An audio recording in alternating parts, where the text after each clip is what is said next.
tópicos importantes para você estudar. Tem coisas, senhor candidato, que você não pode depender da sua namorada, seu namorado, seus pais ou de seu professor. O professor, a família, o nosso núcleo de amigos, eles estão aí para compartilhar, para dividir, para ajudar a superar dificuldades.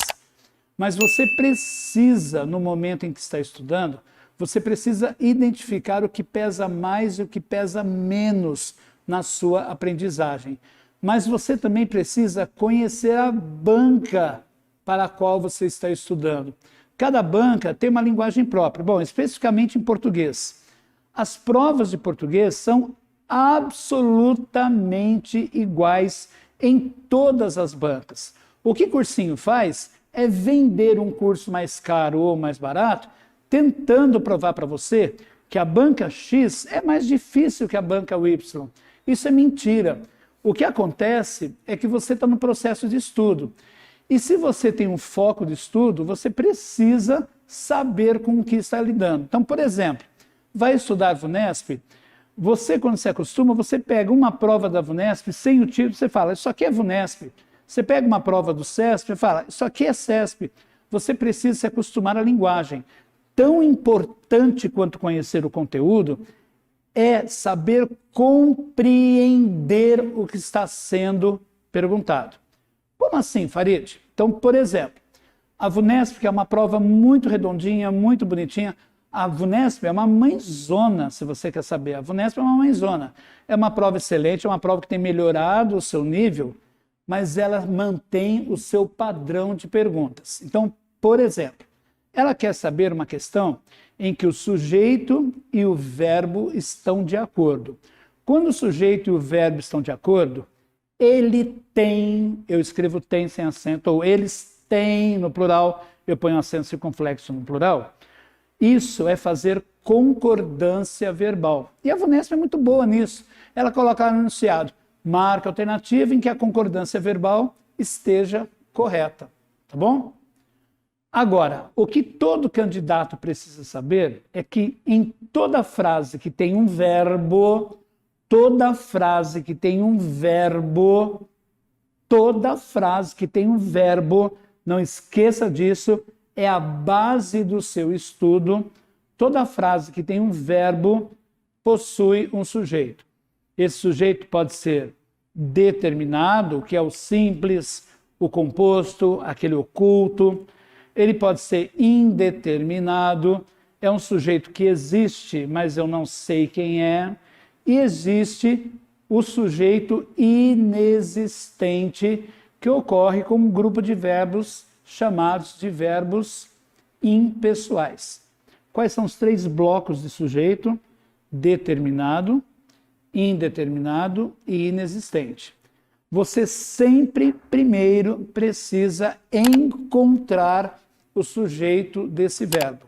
Porque quem manda no verbo na frase é o sujeito.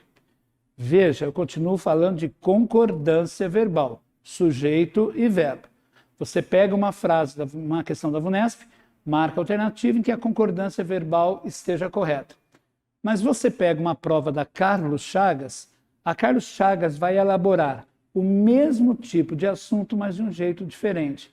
A Carlos Chagas vai colocar assim, marque a alternativa em que o termo grifado, vamos supor que ele esteja no singular, o homem, marque a alternativa em que o termo grifado, empregado no plural, exigirá o verbo no plural.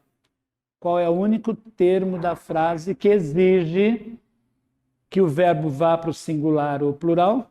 É o sujeito.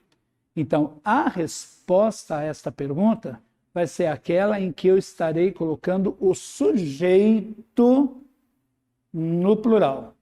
Entenderam? Sujeito no plural, verbo no plural.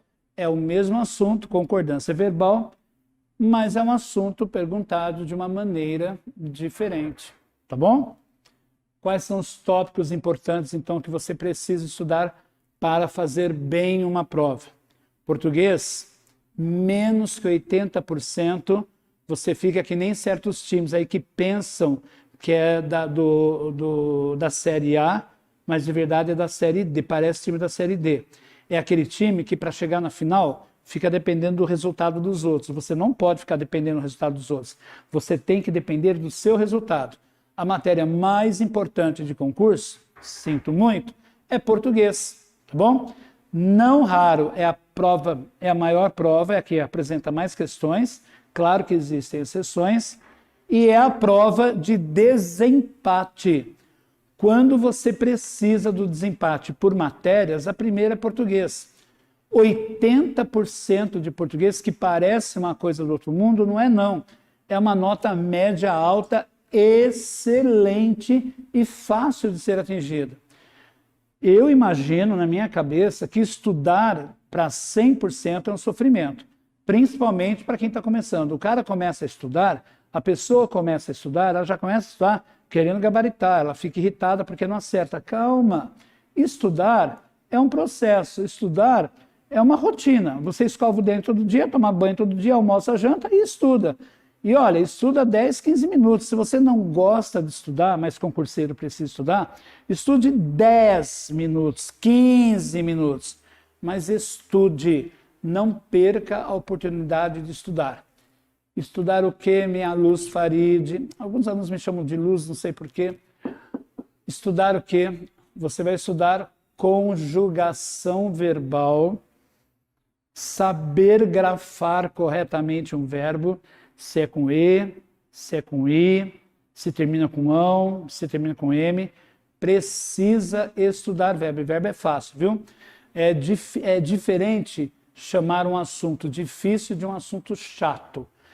Verbo não é difícil, verbo é chato. Qualquer coisa que você imaginar que não é conversa de boteco é uma coisa chata. Mas não é difícil. Quando a prova te pede um determinado tempo verbal, você precisa saber conjugar esse verbo. Não dá para ir na intuição. Muita gente confunde interpretação de texto com gramática. E quando a prova faz uma pergunta de sujeito, predicado, verbo, pontuação, todas essas perguntas, elas são gramaticais e não de interpretação de texto, tá bom? Não se esqueça que a gramática é o veículo para que o texto se torne claro, se torne correto, tá bom? A pessoa precisa dominar a capacidade de desenvolver frases para poder construir um bom texto.